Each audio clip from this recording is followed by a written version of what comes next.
Bismillahirrahmanirrahim. Assalamualaikum warahmatullahi wabarakatuh. Salam semangat Bapak Guru Hebat. Perkenalkan, nama saya Siti Rohmania SPD. Saya adalah calon guru penggerak angkatan 9 yang berasal dari SDN Kembang Sari, Kecamatan Pampang, Kabupaten Sumbawa. Dalam kesempatan kali ini, saya berkolaborasi dengan teman calon guru penggerak angkatan 9, Bapak Jalani SPD, dalam kegiatan Aksi Nyata Modul 1.4 Diseminasi Budaya Positif. Ki Hajar Dewantara mengumpamakan sekolah sebagai sebuah ladang tempat kesabaran bumi.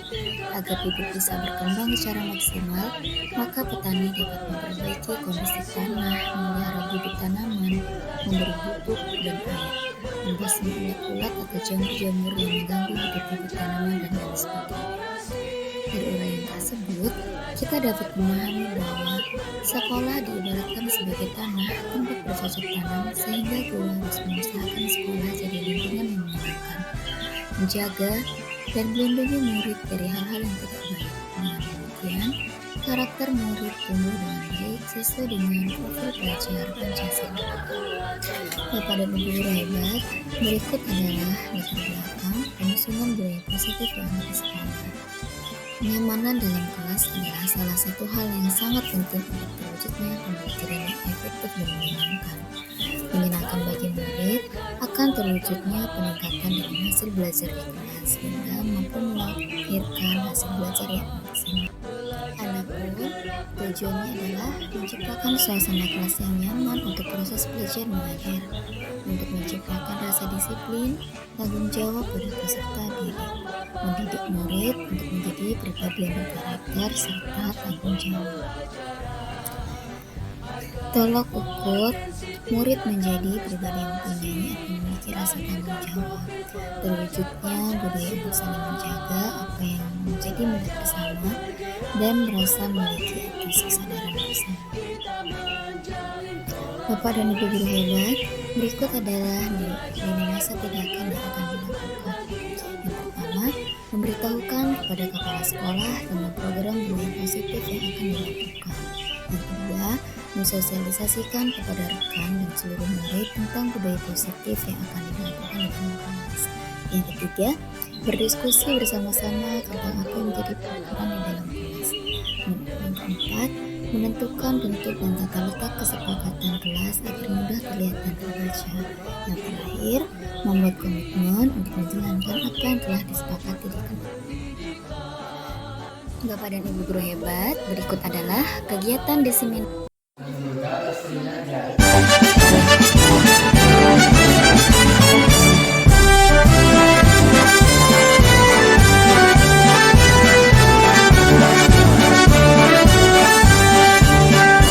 Bulatkan tekad kuatkan hati, negeri ini memanggilmu kawan. Belajar bergerak berbagi untuk negeri, guru penggerak majukan pendidikan. Guru penggerak menghamba pada murid, kreatif rancang pembelajaran. Hargai potensi, tingkatkan prestasi, lahirkan profil pelajar Pancasila. Belajar bergerak berbagi untuk negeri, kita menjalin kolaborasi. Belajar bergerak.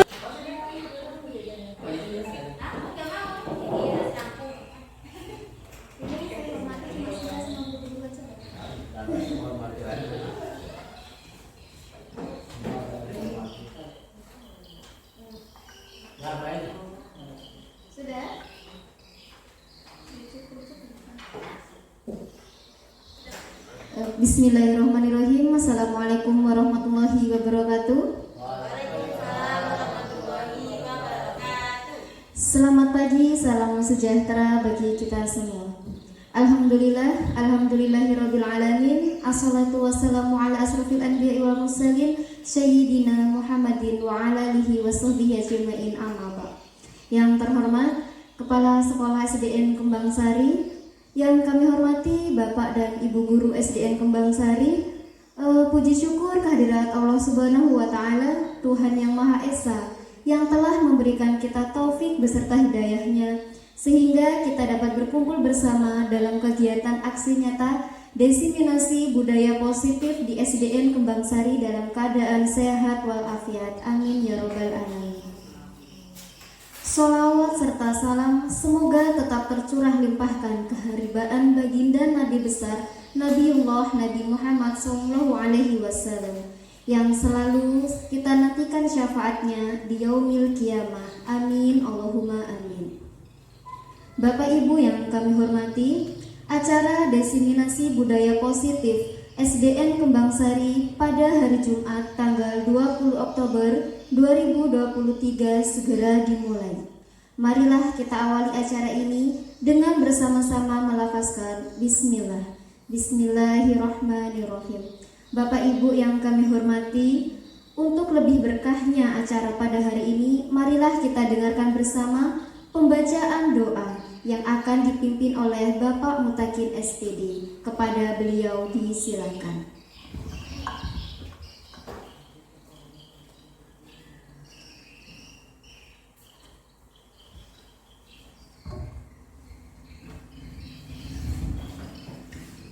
Assalamualaikum warahmatullahi wabarakatuh. Selamat pagi Ibu Bapak Guru, salam sejahtera. Pada kesempatan kali ini izinkan saya untuk memimpin doa secara Islami. Ibu Bapak Guru yang non-muslim harap untuk mengikuti. Bismillahirrahmanirrahim. Ila Rasul Mustafa Muhammad SAW Al-Fatihah. Amin amin. A'udzubillahi minasyaitonirrajim. Bismillahirrahmanirrahim. Allahumma sholli ala Muhammad wa ala ali Muhammad.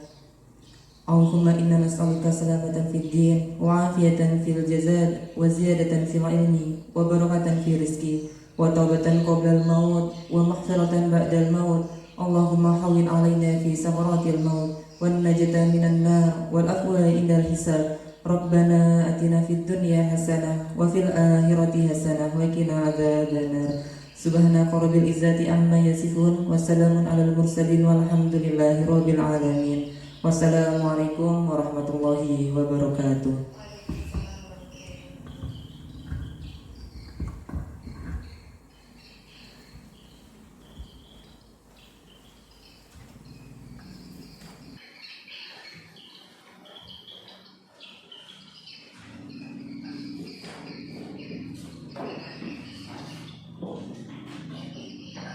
Terima kasih kami haturkan kepada Bapak Mutakin SPD.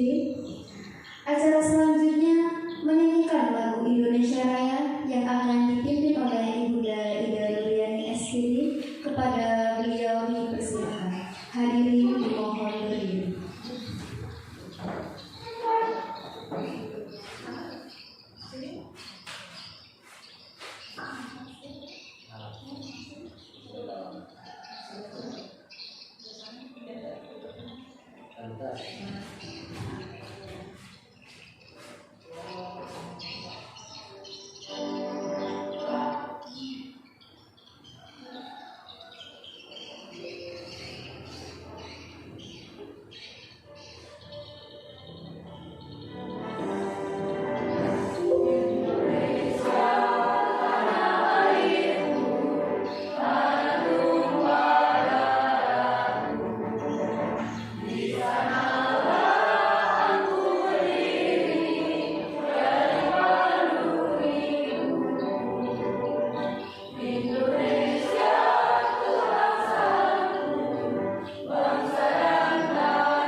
Hadirin dipersilahkan duduk kembali.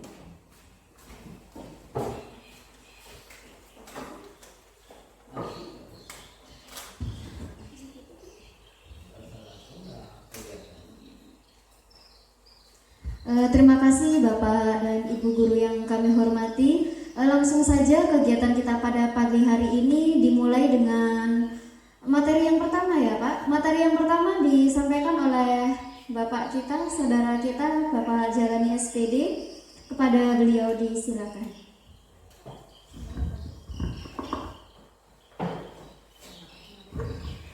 Bismillahirrahmanirrahim. Assalamualaikum warahmatullahi wabarakatuh. Selamat pagi, salam sejahtera bagi kita semua. Baiklah, Bapak Ibu yang hebat, Bapak Ibu guru hebat, guru dari SDN Kembang Sari.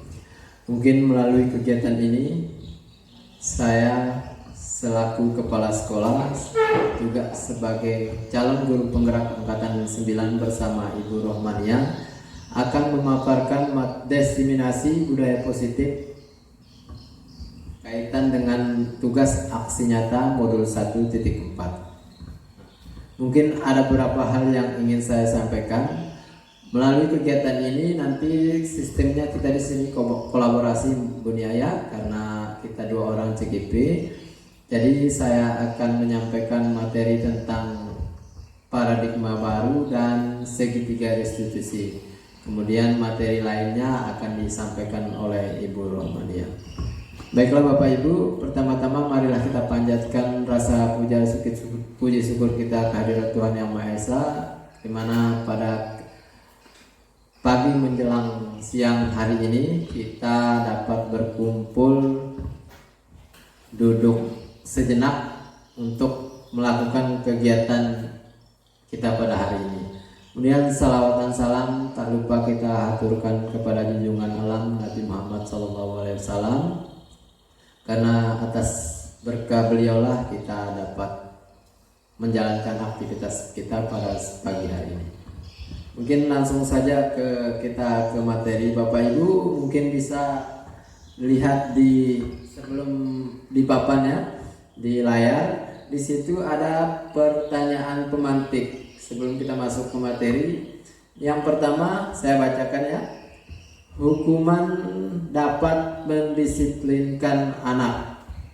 Nah, kira-kira menurut Bapak Ibu guru di sini, poin nomor 1 itu hukuman dapat mendisiplinkan anak itu setuju atau tidak setuju? Setuju. Kira-kira apa alasannya? Mungkin bisa memberikan alasan kenapa hukuman itu dapat mendisiplinkan anak? Mungkin ada yang mau memberi tanggapan? Uci, ya silakan. Kalau menurut saya, hukuman yang kita berikan kepada anak itu dapat mendisiplinkan anak dalam artian hukuman yang secara positif. Jadi anak itu ada memiliki rasa takut. Ada takutnya sedikit, ada jenis-jenis anak yang bisa dikatakan baik-baik. Ada juga anak yang walaupun diajak baik-baik masih aja bandel. Nah, kita beri dah rasa efek jera atau rasa takut untuk dia biar bisa biar bisa dia mau mengikuti apa arahan kita. Terima kasih, jawaban yang luar biasa dari Ibu Ci. Tepuk tangan untuk Ibu Ci. Kemudian yang kedua, memberikan hukuman dengan hal positif seperti membaca atau membersihkan halaman sekolah dapat meningkatkan disiplin anak. Kira-kira bagaimana tanggapan Bapak Ibu dengan poin yang kedua? Setuju? Sangat setuju. Sangat setuju. Lanjut yang poin ketiga ya. Memberi penghargaan dapat meningkatkan motivasi belajar anak.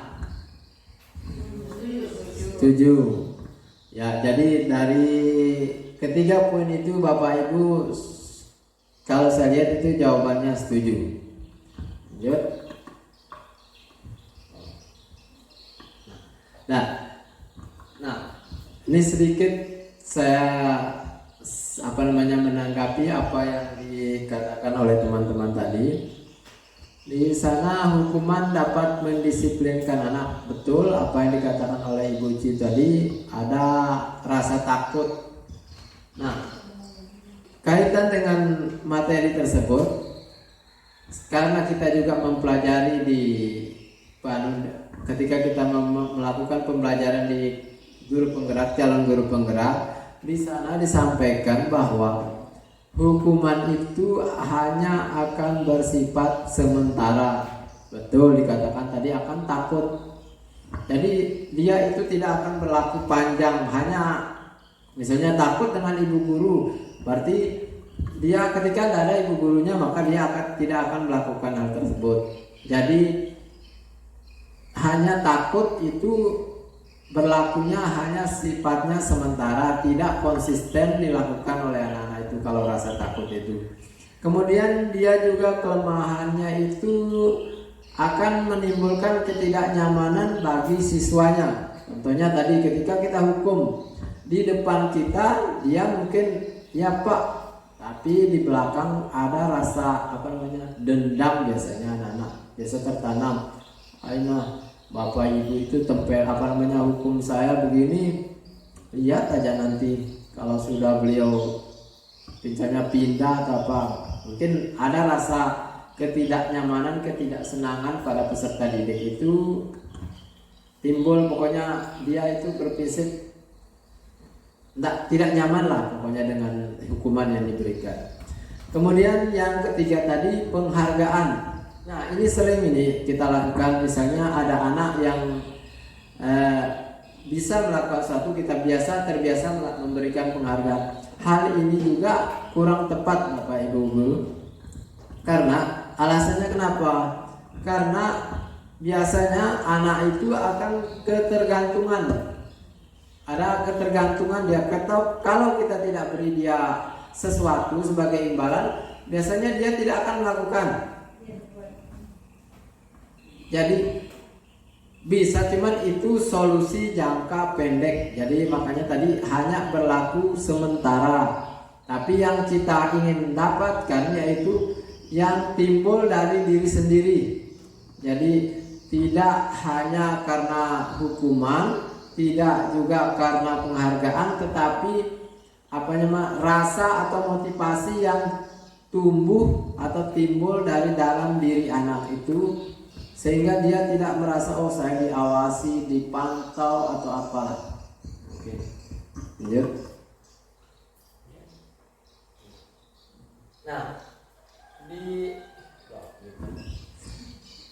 Di slide itu ada kegiatan Bapak Ibu, coba kita praktekkan sama-sama ya. Kita ibaratkan itu, walaupun tidak ada kertas, sesuatu di dalam tangan kita ibaratkan di situ ada sesuatu di tangan kita. Kemudian ada orang lain yang ingin mengambil atau meminta apa yang kita genggam itu, dengan bujukan, rayuan atau apalah, ingin dia ambil di dalam, sementara posisi kita itu ingin mempertahankan apa yang ada di dalam tangan kita itu. Misalnya teman itu mencoba dengan sekuat tenaga meminta Anda memberikan benda tersebut, misalnya membujuk, kemudian mengancam, menghardik, merayu, menyuap apa saja agar dapat membuka kepalan tangan Anda. Jadi di sini mungkin kaitan dengan respon di mana kita itu menjaga apa yang berharga di pribadi kita. Lanjut.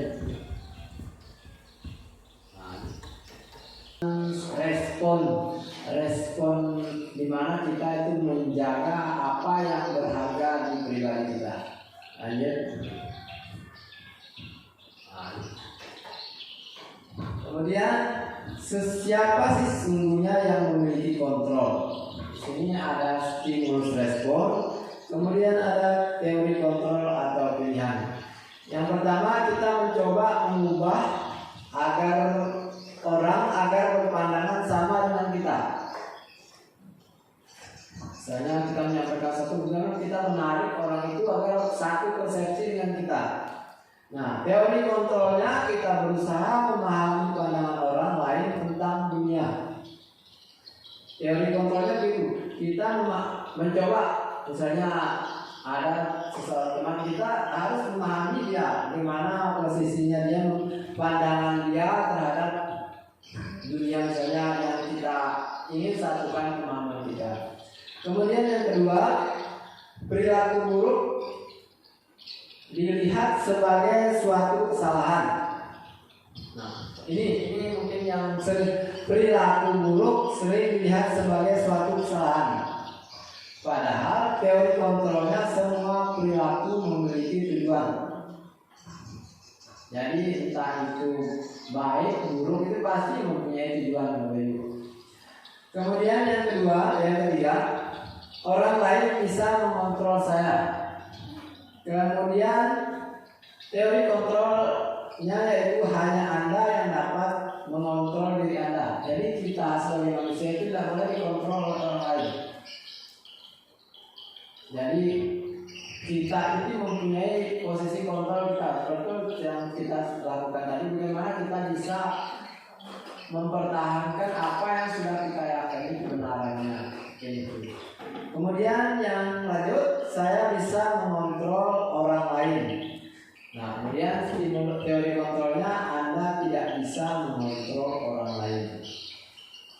Kemudian lanjut, pemaksaan ada pada saat bujukan gagal. Betul Bapak ya? Kalau kita sudah bagus, ngomongnya pelan-pelan, ketika tidak mencapai biasanya agak naik tensinya sedikit. Betul Bapak ya? Nah, teori kontrolnya itu kolaborasi dan konsensus menciptakan pilihan-pilihan baru. Jadi sebenarnya bukan kita tidak masuk ke pemaksaan, tetapi bagaimana kita kolaborasi, kerjasama untuk menyatukan konsensus, kesepakatan konsensus pilihan, menciptakan pilihan-pilihan baru. Kemudian model berpikir menang atau kalah. Jadi kemudian teori kontrolnya model berpikir menang-menang. Lihat tidak?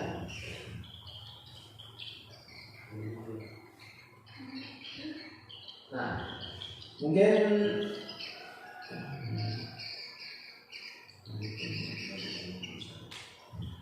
sekarang saya masuk ke nilai-nilai kebajikan universal. Ini biasanya seperti yang ditampilkan pada slide. Nilai-nilai kebajikan adalah sifat-sifat positif manusia yang merupakan tujuan mulia yang ingin dicapai setiap individu. Nilai-nilai tersebut bersifat universal dan lintas bahasa, suku bangsa, agama maupun latar belakang. Nah, kira-kira mensia nilai universal yang biasanya Bapak Ibu dengar itu seperti apa? Ini kira-kira nilai kebajikan yang universal, nilai-nilai universal, atau di lingkungan sekolah biasanya. Nah, adapun itu misalnya setiap perilaku atau perbuatan memiliki satu tujuan. Itu pendapatnya Dr. William Glasser pada teori kontrol. Kemudian dengan mengaitkan nilai-nilai kebajikan yang diyakini seseorang, maka motivasi intrinsiknya akan terbangun sehingga menggerakkan motivasi dari dalam untuk dapat mencapai tujuan mulia yang diinginkan.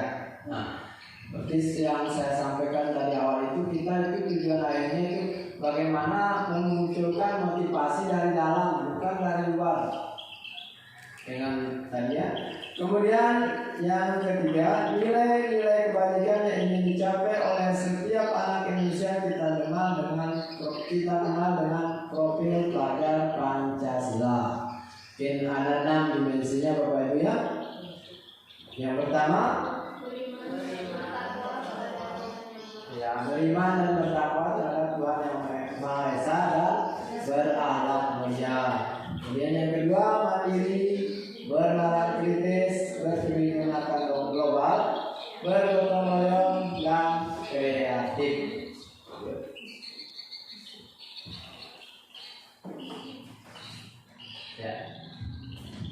Kemudian kita masuk ke teori motivasi perilaku manusia. Nah, di awal tadi sudah saya singgung tentang motivasi eksternal dan motivasi internal. Nah, di situ ada sebuah kalimat, contoh kalimat mana sih yang kira-kira termasuk motivasi eksternal dan motivasi internal. Ini yang pertama, ini contohnya, untuk menghindari ketidaknyamanan atau hukuman. Nah, kalimatnya biasanya apa yang akan terjadi apabila saya tidak melakukannya. Apa yang akan terjadi? Jadi ada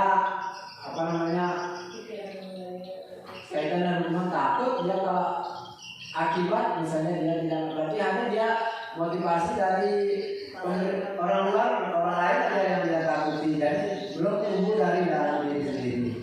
Kemudian yang kedua, untuk mendapatkan imbalan dari orang lain atau institusi. Ya, ini kaitan dengan penghargaan. Poin yang pertanyaan yang ketiga tadi, apa yang akan saya dapatkan apabila saya melakukannya? Nah, biasanya anak-anak seperti itu, dia akan mungkin bapak ibu sering kasih permen, kalau dari kasih nanti kalau saya bukan ini saya dapat permen dari bapak ini. Nah, jadi belum tumbuh dari dalam diri. Kemudian yang ketiga, untuk menghargai diri sendiri. Di sini motivasi internal ini merupakan tujuan dari disiplin positif. Saya akan menjadi orang yang seperti apa bila saya melakukannya. Jadi dia seakan-akan dia bertanya pada dirinya sendiri. Oh, ada tubuh rasa keinginannya dia ketika apa ya akan jadi seperti apa saya kalau dalam melakukan itu. Jadi tanpa orang lain, jadi dari dalam diri sendiri. Ya. Nah, ini mungkin saya tampilkan ini sebuah kalimat dari tokoh pendidikan kita, Bapak Ki Hajar Dewantara. Merdeka itu artinya tidak hanya terlepas dari perintah, akan tetapi juga cakap buat memerintah diri sendiri. Nah, jadi dikatakan di situ kita itu jangan suka diperintah, tapi bagaimana kita bisa mengontrol memerintah diri sendiri. Itu maksudnya.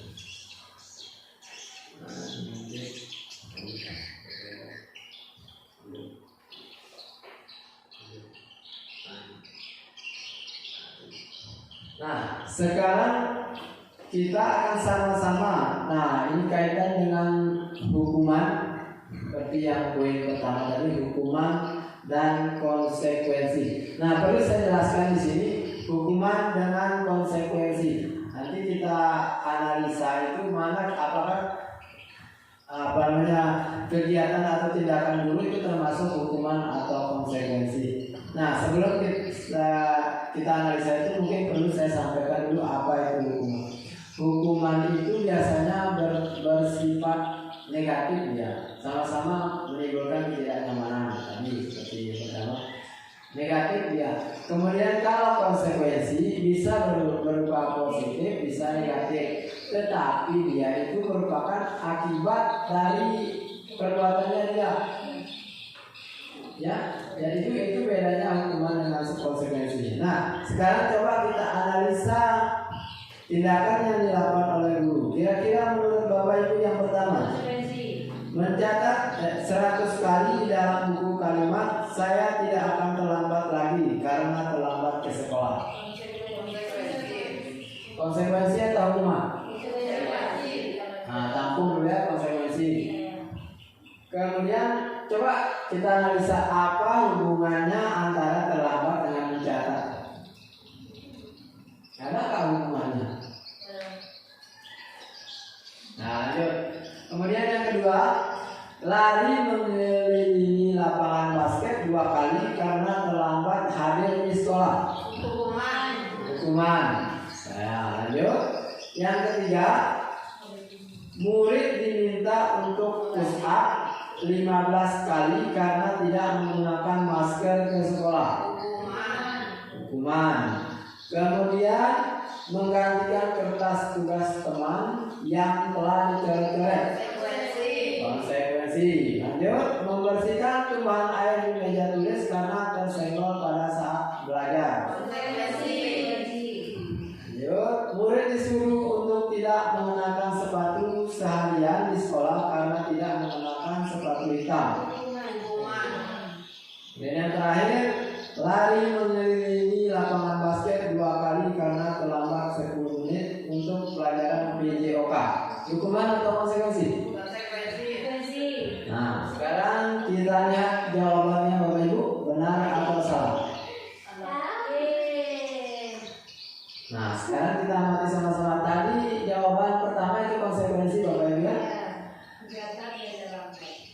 Nah, jadi mencatat, saya sudah katakan apa hubungannya terlambat dengan mencatat. Tidak nyambung alasan dengan akibatnya. Makanya itu dikatakan sebagai hukuman. Kemudian betul, tadi kalau poin nomor 2 itu sudah betul buat Bapak Ibu ya. Lari mengelilingi lapangan basket 2 kali karena terlambat hadir di sekolah ya. Sebenarnya hubungannya terlambat dengan lari itu sebenarnya. Kemudian yang ketiga sudah betul. Keempat, menggantikan kertas tugas teman yang telah dicoret-coret, konsekuensi tadi ya. Nah, seperti yang saya katakan tadi bahwa itu ada dampak itu memang karena dia sudah melakukan misalnya maka dia konsekuensinya dia harus bertanggung jawab dengan apa yang sudah dilakukan. W5 juga konsekuensi bisa tuh. Nah, karena lari yang terakhir itu lari mengelilingi lapangan basket 2 kali karena terlambat 10 menit untuk pelajaran PJOK. Mungkin biasanya kalau PJOK itu kan ada pemanasan. Nah, mungkin karena itu tidak melakukan pemanasan, makanya disuruh lari, itu konsekuensi. Kalau yang kedua, lari mengelilingi lapangan basket 2 kali karena terlambat hadir di sekolah. Apa hubungannya terlambat dengan lari? Mungkin seperti itu Bapak Ibu. Lanjut. Nah, ini mungkin perbedaan antara hukuman dan konsekuensi. Yang pertama, hukuman, sesuatu yang menyakitkan harus terjadi. Sementara konsekuensi, sesuatu harus terjadi. Jadi tidak perlu menyakitkan dia. Kalau konsekuensi kayak tadi, misalnya kita membersihkan meja karena tumpahan air itu, ya memang harus dibersihkan. Kemudian yang kedua, kalau hukuman membuat anak sakit fisik maupun hati untuk jangka waktu yang lama. Nah, ini biasanya akan tertanam di anak itu kalau kita sering memberikan hukuman. Sementara kalau konsekuensi membuat anak merasa tidak nyaman dalam jangka waktu yang pendek. Misalnya ketika dia kesurupan memang seperti itu lah konsekuensinya, bisa disuruh bersihkan meja. Nah, kemudian yang ketiga, anak membenci kedisiplinan. Sementara konsekuensi anak menghargai kedisiplinan. Kemudian kalau hukuman bersifat paksaan, kalau konsekuensi stimulus atau tanggapan. Kemudian lanjut, mendorong anak menyakiti diri sendiri. Sementara konsekuensi mendorong anak agar mudah menyesuaikan diri. Konsep diri yang buruk, sementara di konsekuensi konsep diri yang baik. Kemudian kalau di hukuman anak belajar untuk menyembunyikan kesalahan. Nah, kalau di konsekuensi anak belajar untuk mematuhi peraturan.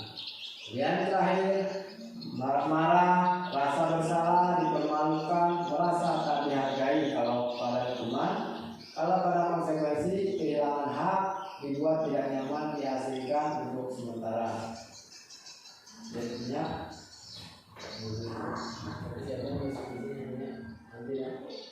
ya, mungkin kalau untuk paradigma baru terkait dengan hukuman dan konsekuensi, untuk selesai dari saya mungkin akan dilanjutkan oleh dunia materi yang kedua. Oke, silakan dunia. Baik, terima kasih atas kesempatannya Pak. Sebelum mulai di materi saya ingin mengajak ibu-ibu di sini untuk semangat dulu biar kita lebih semangat karena loyo. Mungkin waktu sudah agak-agak siang. Kita tepuk semangat seperti biasanya. Saya maju dari sini, tepuk semangat.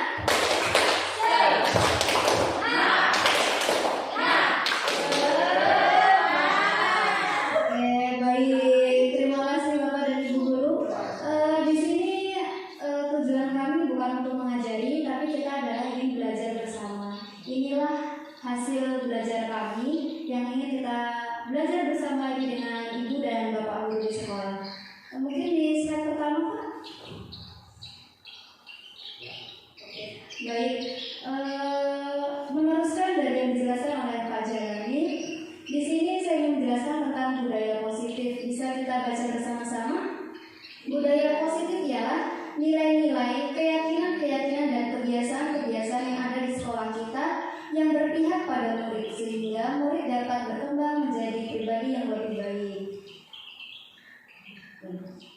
Oke, saya tambah berkembang menjadi yang lebih baik dan berkembang menjadi pribadi yang kritis, penuh rasa hormat dan tanggung jawab. Sebenarnya di budaya-budaya positif ini sudah kita laksanakan di sekolah. Salah satunya adalah kita tetap menerapkan doa bersama, sembahyang.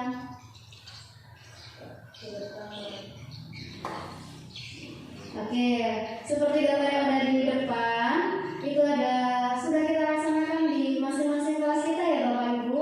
Kita sudah membiasakan anak-anak berdoa sebelum belajar. Bahkan kita pernah mengadakan literasi untuk agama Hindu. Kita menerapkan 5S dan itu adalah gotong royong. Selanjutnya adalah kita menerapkan P5 di sekolah.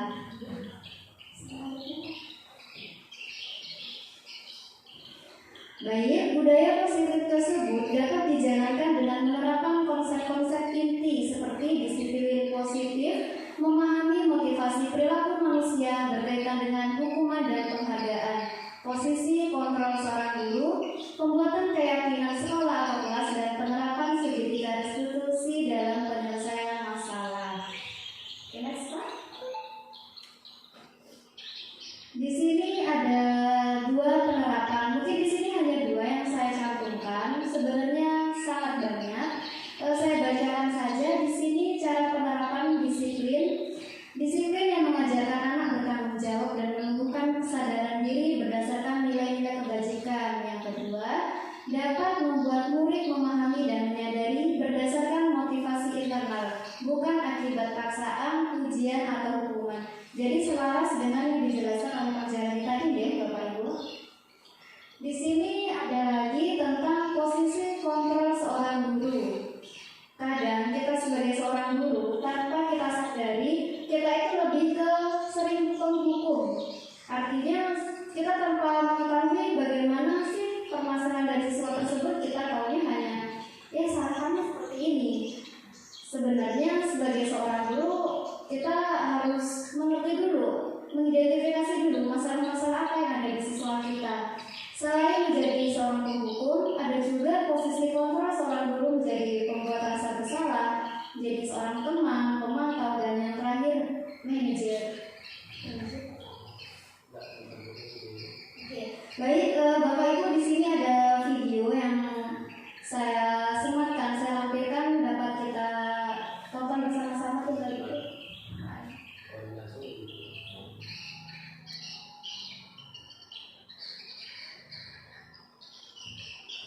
Dapat kita saksikan bersama-sama cuplikan video ini.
Baik Bapak Ibu, di cuplikan video pertama tadi, bisa nggak kita itu sudah membayangkan kita di posisi mana sebagai seorang guru? Penghukum, benar sekali, penghukum. Iya, tanpa kita tahu apa alasannya anak tidak diberikan kebebasan untuk mengutarakan apa alasannya ia terlambat. Tapi kita sebagai seorang guru langsung saja menghakimi. Oke, kita lanjutkan dengan video yang selanjutnya, Pak. Posisi penghukum biasanya berbicara dengan nada tinggi, menghardik, menunjuk-nunjuk, menyakiti, dan menyindir. Hukuman bisa berupa fisik maupun psikis. Ibu dan bapak guru hebat. Dampak yang terjadi pada murid ketika guru berada pada posisi penghukum adalah murid cenderung akan memberontak, bahkan menyimpan dendam.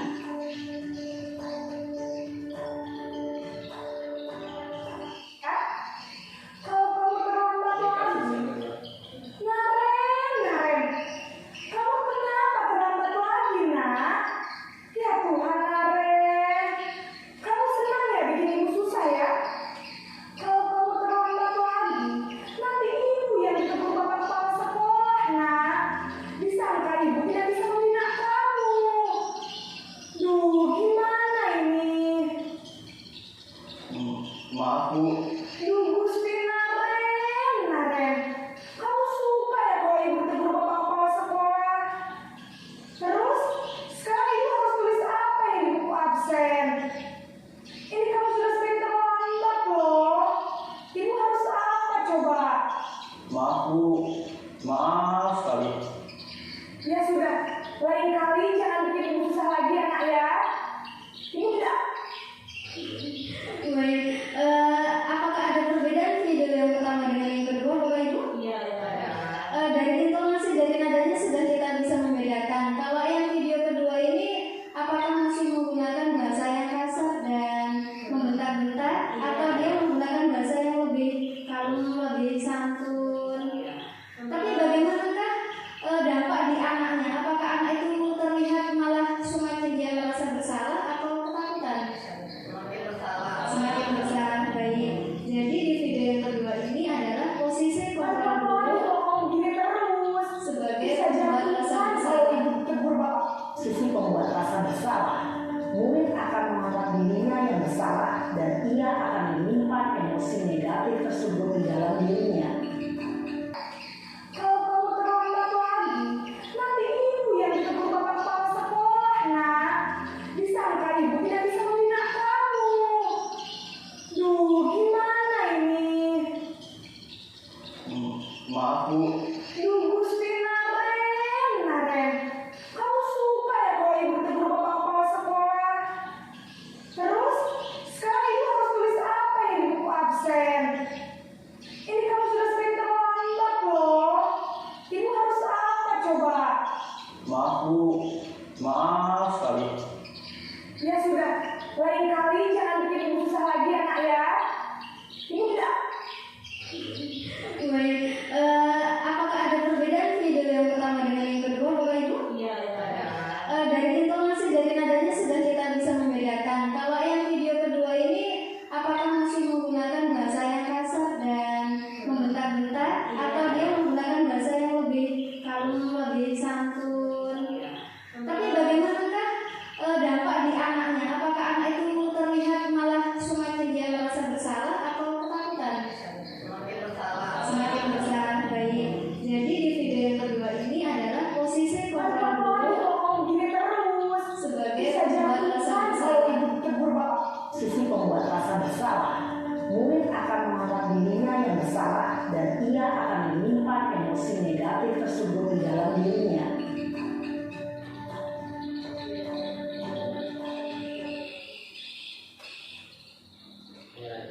Lanjut kita tonton video berikutnya.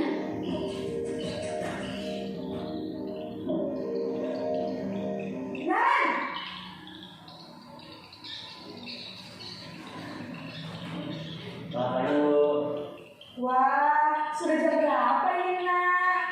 Terlambat lagi ya saya. Iya Bu. Habis ibu saya lupa bangunkan saya Bu. Kamu malah menyalahkan ibu kamu. Kamu bukan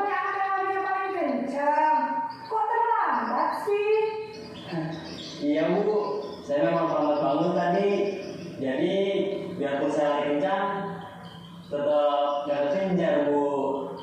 Ya sudah sana, nanti lain kali larinya lebih kencang lagi ya, biar gak terlambat lagi.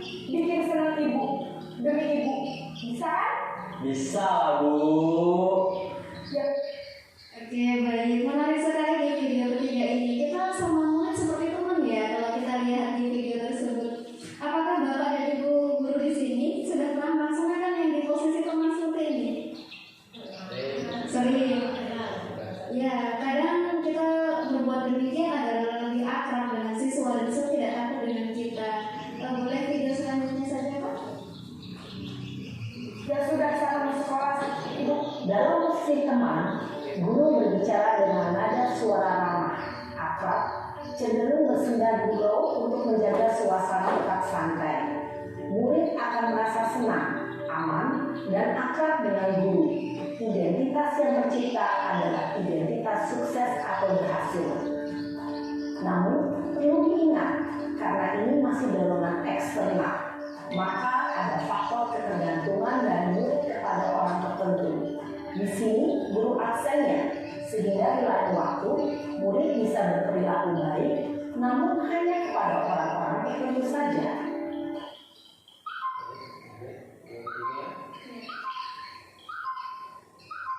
Peraturan sekolah kita tentang jam berapa kita harus masuk sekolah, Nak?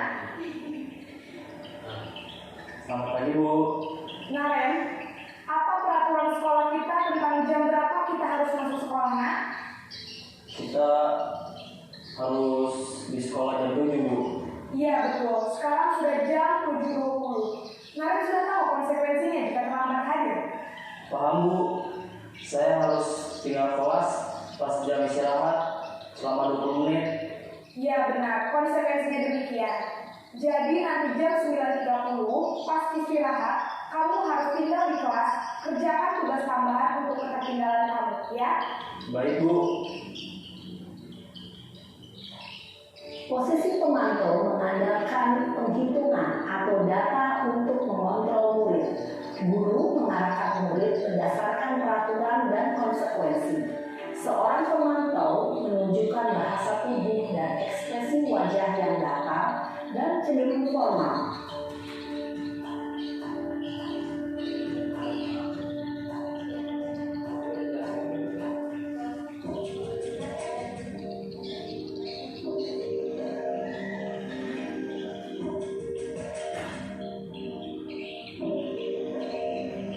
Naren!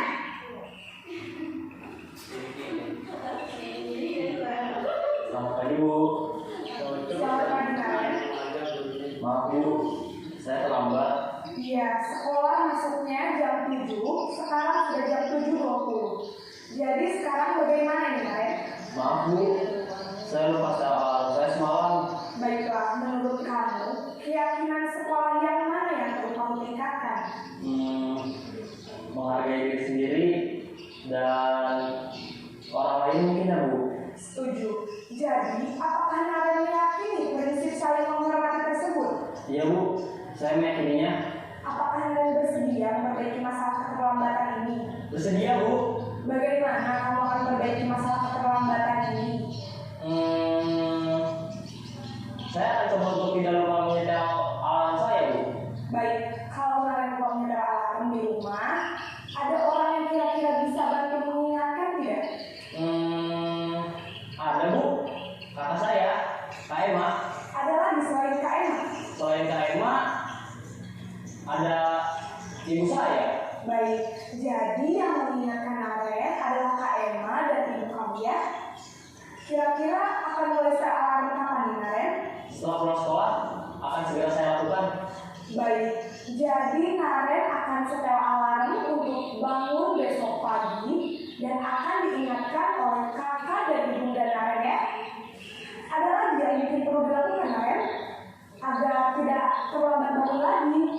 Tidak ada Bu. Baik, Naren. Terima kasih untuk kerjasama kamu. Sekarang kamu perlu kembali ke kelas untuk belajar. Baik Bu, terima kasih. Posisi manajer adalah posisi kontrol yang disarankan untuk membimbing murid memiliki sikap disiplin yang positif, yaitu murid yang mandiri, bertanggung jawab, dan dapat memecahkan masalah. Tujuan dari posisi ini adalah agar murid dapat berefleksi atas tindakannya. Guru akan dengan tulus memberikan pertanyaan-pertanyaan bermakna, sehingga membuat murid dapat belajar dari kesalahannya dan mencari sebuah solusi untuk menyelesaikannya. Ibu dan bapak guru hebat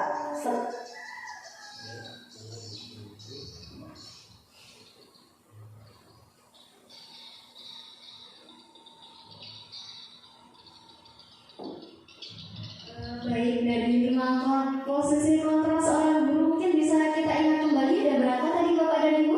5. Ada 5. Yang pertama adalah penghukum, yang kedua ketiga, keempat pemantau, dan yang terakhir di antara kelima posisi kontrol seorang guru ini, manakah posisi kontrol yang paling baik yang kita lakukan? Kontrol yang paling baik yang kita lakukan manajer baik. Apakah ada alasannya mungkin diberikan Mbak Rindi mungkin?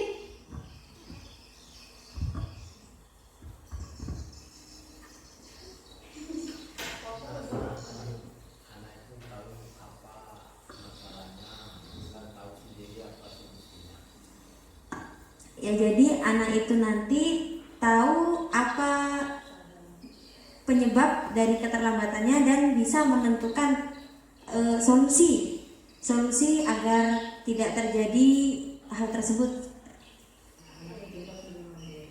Ya, anak tersebut dituntut untuk lebih mandiri dalam mengatasi masalah yang terjadi. Sekian dari saya.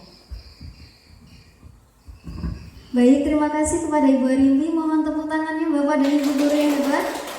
Oke, benar sekali ya. Benar sekali yang diucapkan dengan Ibu Arimbi. Mungkin langsung aja Pak ya.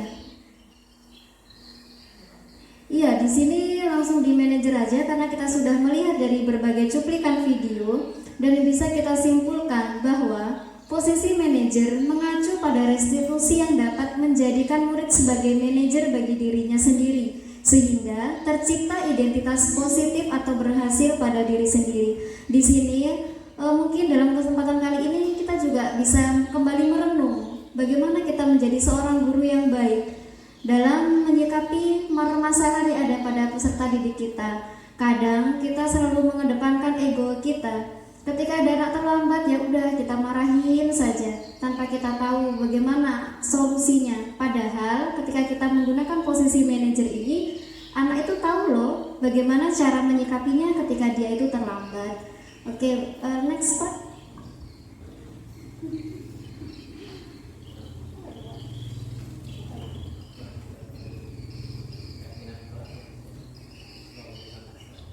Oke, baik, kita ke materi selanjutnya tentang kebutuhan dasar. Jadi kita sebagai manusia ada 5 kebutuhan dasar manusia. Yang pertama, kebutuhan untuk bertahan hidup. Yang kedua, cinta dan kasih sayang. Yang ketiga, kebebasan. Yang keempat, kesenangan. Dan yang kelima adalah kekuasaan. Nah, di sini ada suatu pertanyaan. Apa itu kebutuhan untuk bertahan hidup? Secara garis besarnya, apa kebutuhan kita untuk bertahan hidup di dunia ini? Oke, 3 kebutuhan dasar menurut Ibu Suci. Papan, sandang, dan opak. Oke, 3 kebutuhan dasar. Oke, kita next Pak, kita bacakan. Kebutuhan bertahan hidup adalah kebutuhan yang bersifat fisiologis. Untuk bertahan hidup, misalnya kesehatan, oke, rumah dan makan. Luar biasa Mbak Uci. Kebutuhan biologis sebagai bagian dari proses reproduksi, termasuk kebutuhan untuk tetap bertahan hidup. Oke, komponen psikologis pada kebutuhan ini meliputi kebutuhan akan perasaan aman. Benar ya Bapak Ibu? Ketika kita hidup, kita sangat membutuhkan perasaan aman, baik dari segala penjuru. Yang selanjutnya, apakah kebutuhan cinta dan kasih sayang itu? Oke, kita next Pak. Nah, kebutuhan tentang rasa kasih, sayang, dan cinta. Kebutuhan ini Dan 3 kebutuhan berikutnya adalah kebutuhan psikologis. Jadi selain kebutuhan yang pertama tadi, cinta dan kasih sayang tak kalah pentingnya hadir dalam kehidupan kita. Saya lanjutkan, kebutuhan untuk disayangi dan diterima meliputi kebutuhan akan hubungan dan koneksi sosial, kebutuhan untuk memberi dan menerima kasih sayang, dan kebutuhan untuk merasa menjadi bagian dari suatu kelompok. Oke, baik. Yang selanjutnya kebebasan. Kebebasan, kebutuhan untuk bebas adalah kebutuhan akan kemandirian, otonomi, memiliki pilihan dan mampu mengendalikan arah hidup seseorang. Anak-anak dengan kebutuhan kebebasan yang tinggi menginginkan pilihan. Mereka perlu banyak bergerak, suka mencoba-coba, tidak terlalu terpengaruh oleh orang lain dan senang mencoba hal baru dan menarik. Oke, lanjut Pak. Ini yang terakhir ya? Bukan ya, nomor 4 ya Pak ya. Kesenangan, kebutuhan untuk merasa senang. Apakah Bapak dan Ibu di sini suka merasa sedih? Oh tidak. Yang pasti kita hidup itu tetap ada senang dan sedih. Tapi kesenangan adalah kebutuhan yang lebih utama daripada kesedihan.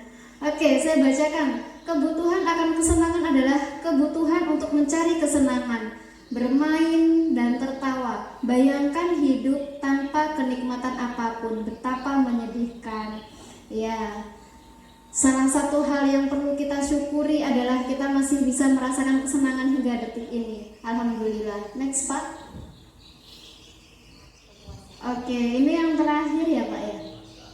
Penguasaan atau kebutuhan pengakuan atas kemampuan ialah kebutuhan ini berhubungan dengan kekuatan untuk mencapai sesuatu, menjadi kompeten, menjadi terampil, diakui atas prestasi dan keterampilan kita, didengarkan dan memiliki rasa harga diri. Kebutuhan ini meliputi keinginan untuk dianggap berharga, bisa membuat perbedaan, bisa membuat pencapaian, kompeten, diakui dan dihormati. Oh lanjut, ini masih saya Pak ya? Oh masih saya. Oke baik. Mengapa keyakinan kelas bukan peraturan kelas? Bapak dan Ibu guru di sini pasti pernah membuat peraturan kelas di kelasnya masing-masing. Seperti di kelas saya, awalnya saya itu membuat peraturan. Luar biasa. Ini adalah suatu harapan yang pernah dibuat oleh Ibu Kiki dan siswanya di kelas 6. Oke, kalau di kelas saya, di kelas 1, sebelum belajar itu saya sudah membuat kesepakatan. Tapi sebelumnya saya hanya membuat peraturan, yang itu hanya saya sendiri yang membuat. Itulah perbedaannya, apa itu peraturan dan apa itu keyakinan. Kalau peraturan bisa terjadi hanya dengan satu arah saja, hanya saya yang menentukan tanpa dari anak-anak juga. Iya, tanpa melibatkan siswa. Saya hanya membuat suatu peraturan di kelas, ketika belajar nggak boleh makan, ketika belajar nggak boleh ribut. Tapi itu hanya dari diri saya tidak pernah melibatkan siswa saya. Tapi setelah belajar ternyata beda peraturan dengan keyakinan ini. Kalau keyakinan itu datang dari dua arah, dari saya dan dari siswa. Di sini keyakinan kelas merupakan kesepakatan atas dasar sukarela, sehingga membuat orang yang menjalankan itu dengan senang hati dan bahagia. Namun kalau aturan itu akan ada yang tersakiti ataupun keterpaksaan. Hampir sama kayak yang tadi Pak ya. Apa tadi Pak? Oh iya, hukuman dan konsekuensi. Di sini ada keyakinan sekolah atau kelas. Peran seorang guru dalam mewujudkan terbentuk keyakinan sekolah atau kelas dengan adanya kesepakatan antara guru dan murid. Jadi ketika kita membuat keyakinan, jangan hanya kita yang membuat, tapi libatkan juga peserta didik kita. Keyakinan sekolah atau kelas berupa pernyataan universal yang mudah diingat, dipahami, dan harus diterapkan dalam lingkungan sekolah.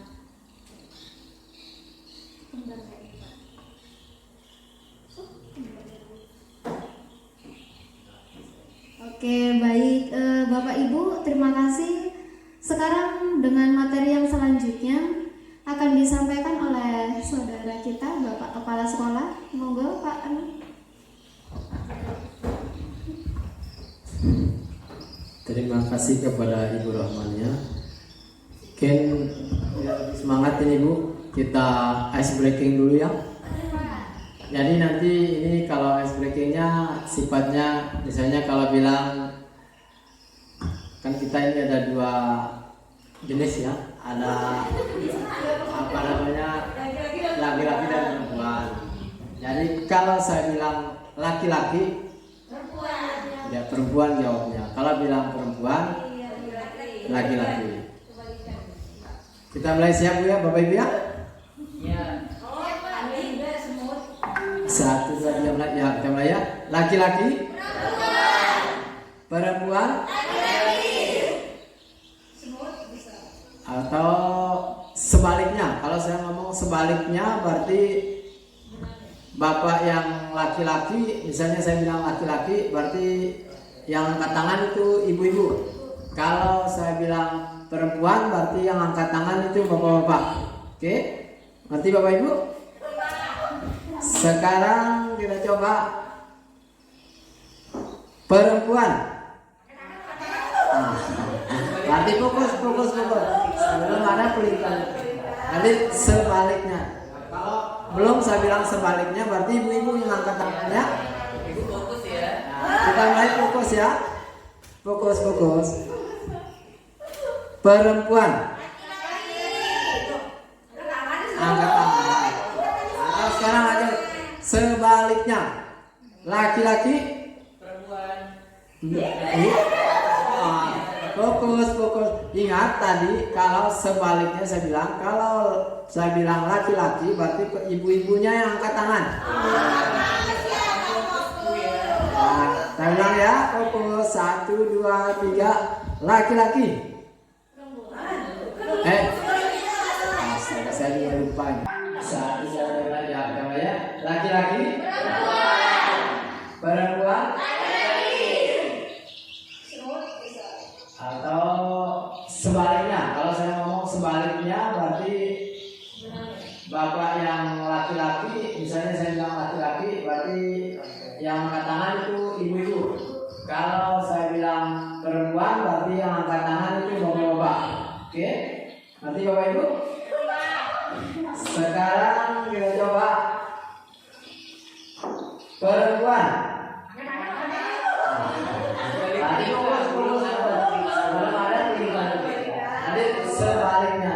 Kalau belum saya bilang sebaliknya berarti ibu yang angkat tangannya. Ibu fokus ya. Fokus ya. Fokus. Perempuan.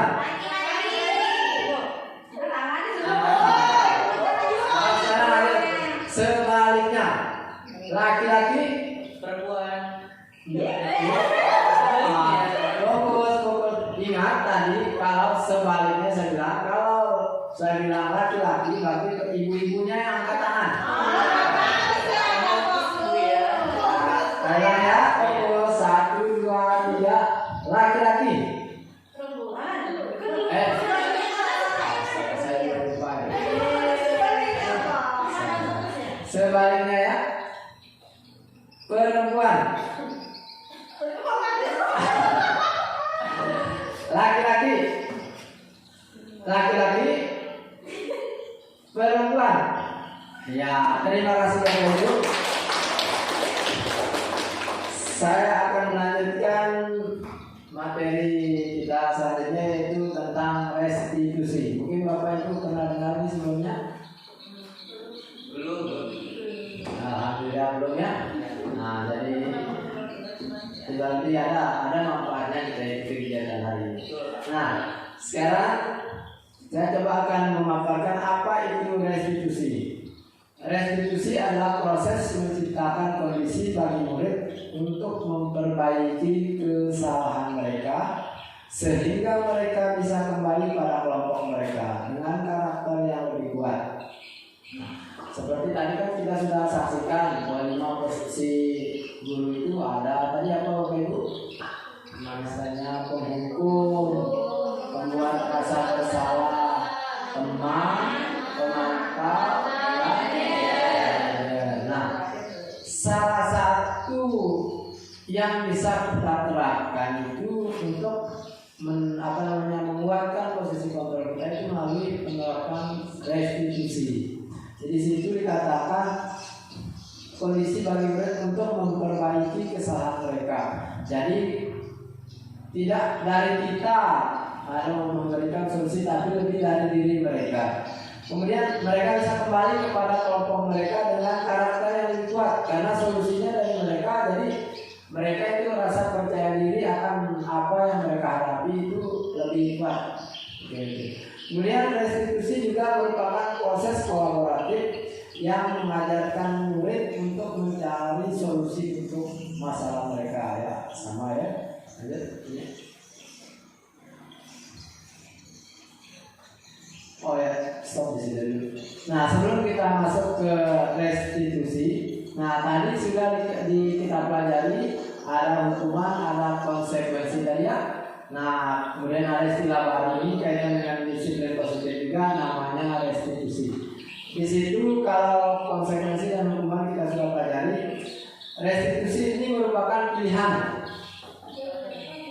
Kemudian menguatkan untuk murid atau anak dalam jangka waktu yang panjang. Kalau hukuman dengan konsekuensi itu waktunya pendek atau menengah. Kalau pada kami hukuman itu jangka pendek, kalau konsekuensi itu jangka menengah, kalau restitusi itu lebih ke jangka panjang ya. Kemudian kalau hukuman itu korban mendapatkan keadilan. Kemudian kalau konsekuensi korban bisa diabaikan. Kalau pada restitusi korban mendapatkan ganti.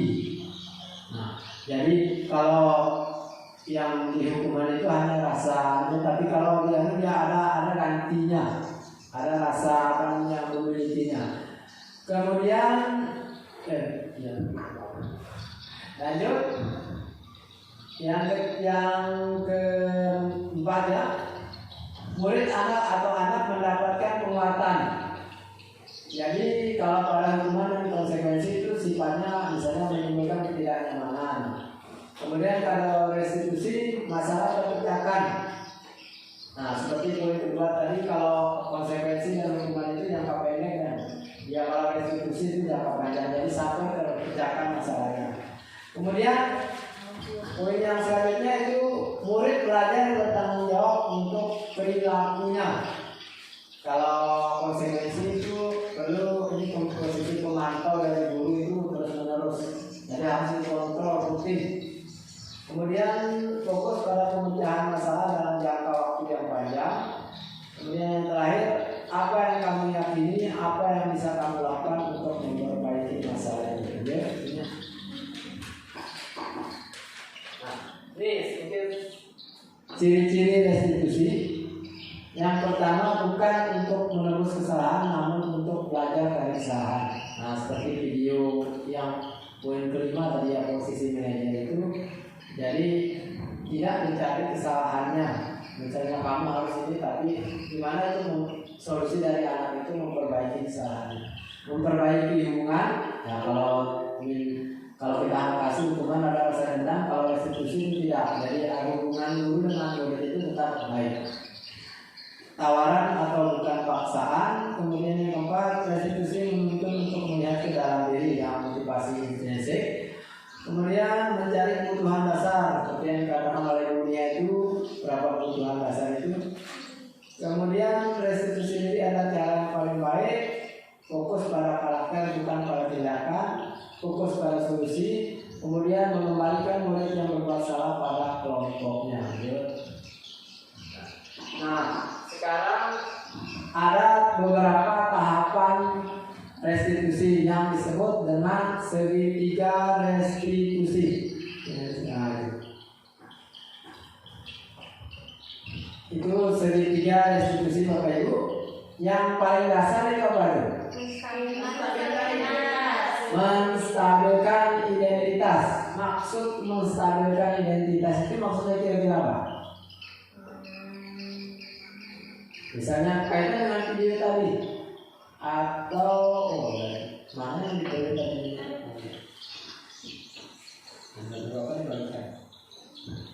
Nah, atau kita amati ada satu skenario restitusi di situ.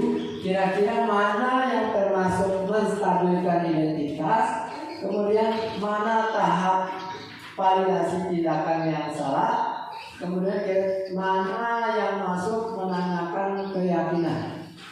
Dari silakan Bapak Ibu coba baca dulu kasus tersebut, apa namanya percakapan dialog antara guru dan murid. Kira-kira yang masuk menstabilkan identitas itu kalimatnya mana? Mungkin Bapak Ibu. Nah, mungkin saya akan jelaskan sedikit. Menstabilkan identitas ini maksudnya guru itu perlu menanyakan misalnya apa kesalahannya dari murid itu. Jadi tidak serta-merta guru langsung kamu salah ini. Jadi kita itu tanya dulu apa masalahnya, kenapa. Itu menstabilkan identitas. Kita tahu identitasnya dulu. Nah, kemudian yang kedua, validasi tindakan yang salah. Nah, untuk kita validasi tindakan betul atau enggak, perlu kita tanyakan kepada murid. Misalnya yang kamu lakukan tadi benar atau salah menurut kamu. Jadi kita tanya dia bukan kita langsung kamu salah. Jadi lebih ke Bapak Ibu guru itu tanya validasinya ke dia.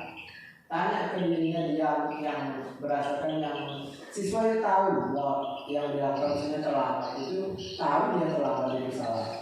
Kemudian yang ketiga menanyakan keyakinan. Nah, di sini menanyakan keyakinan maksudnya solusi yang dihasilkan atau yang timbul dari diri anak itu kira-kira apa. Misalnya saya Bu, baiklah besok saya akan melakukan ini seperti video tadi, saya akan bangun lebih pagi, saya akan memberikan alat. Jadi solusi itu dari diri anak, bukan dari kita guru. Mungkin kalau sudah Bapak Ibu baca ya. Nah sekarang kalau menurut yang Bapak Ibu bacakan itu kira-kira yang masuk kategori apa yang pertama tadi menstabilkan identitas, itu kalimat yang menunjukkan menstabilkan identitas itu apa?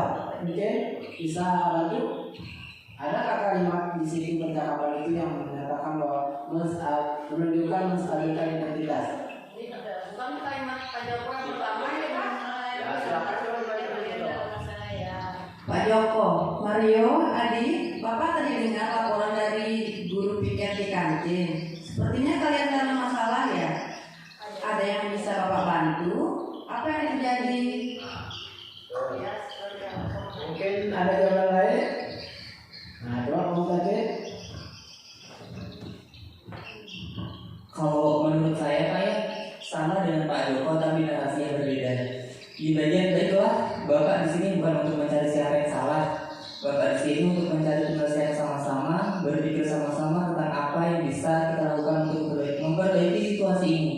Kalian pasti melakukan itu ada alasannya ya. Pasti seru ya menyantap lebaran makanan begitu.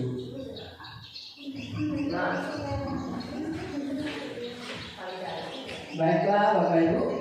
Nah seperti yang disampaikan oleh Ibu Uci dan Pak Mutakin tadi, ada perbedaannya. Nah seperti yang saya katakan tadi bahwa menstabilkan identitas, cari akar masalahnya dulu. Kira-kira mencari masalahnya apa masalahnya dulu. Betul yang dikatakan oleh Uci tadi bahwa Pak Joko itu kira-kira kenapa ya kok bisa itu tadi misalnya kegiatan melempar apa tuh kegiatannya. Jadi dicari, tanya sesuatu, biar dia jawab sendiri, jangan kita yang. Kemudian kegiatan kedua memvalidasi tindakan yang salah. Nah, seperti yang dijawab oleh Pak Mutakin, di situ mungkin masuk ke validasi. Jadi bahwa melempar itu ditanya mungkin itu bagus atau enggak, kan begitu menurut dia. Kemudian yang terakhir menanyakan keyakinannya. Ini mungkin lebih ke solusi. Mungkin ada yang bisa bantu. Kira-kira mana? Kita harus bersikap baik satu sama lain. Ya kita harus bersikap baik satu sama lain. Ini keyakinan. Apa yang kita yakini itu kan pada dasarnya kita tahu itu bahwa itu salah misalnya. Jadi kita tahu apa solusinya. Terus yang kedua menghormati orang lain dan menghormati diri sendiri. Ya, yang kedua menghormati orang lain dan menghormati diri sendiri. Ya. Mungkin demikianlah. Mungkin demikianlah pemaparan materi kaitan dengan aksi nyata diskriminasi budaya positif modul 1.4. Mungkin sebelum kita tutup acara ini, mungkin ada Bapak Ibu yang mau sedikit yang mau menanyakan atau memberi tanggapan.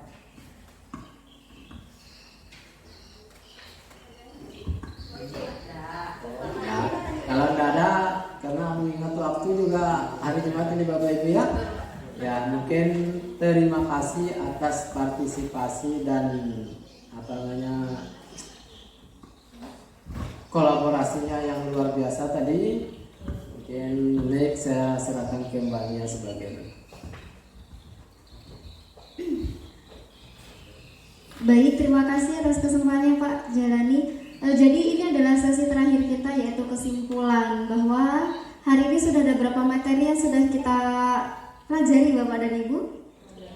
Banyak sekali, dan alhamdulillah hari ini kita mendapatkan ilmu baru. Di sini saya ingin mengajak teman-teman buat tetap semangat untuk memajukan sekolah kita. Kita tetap berkolaborasi bersama. Hanya mungkin tidak ada pesan-pesan lagi. Cukup, Bapak Ibu. Bapak Ibu yang kami hormati, demikianlah segala rangkaian kegiatan kita dalam kegiatan aksi nyata modul 1.4 diseminasi budaya positif. Marilah kita tutup kegiatan ini dengan mengucapkan doa kifaratul majelis. Subhanaka Allahumma wa bihamdika asyhadu alla ilaha anta astaghfiruka wa atubu ilaik. Wassalamualaikum warahmatullahi wabarakatuh.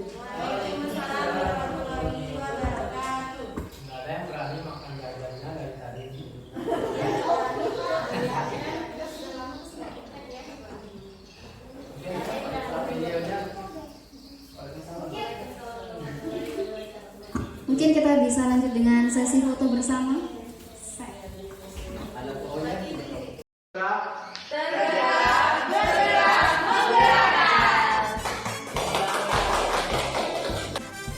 Bapak dan Ibu guru hebat, demikianlah kegiatan aksi nyata 1.4 diseminasi budaya positif di SDN Kembang Sari. Terima kasih.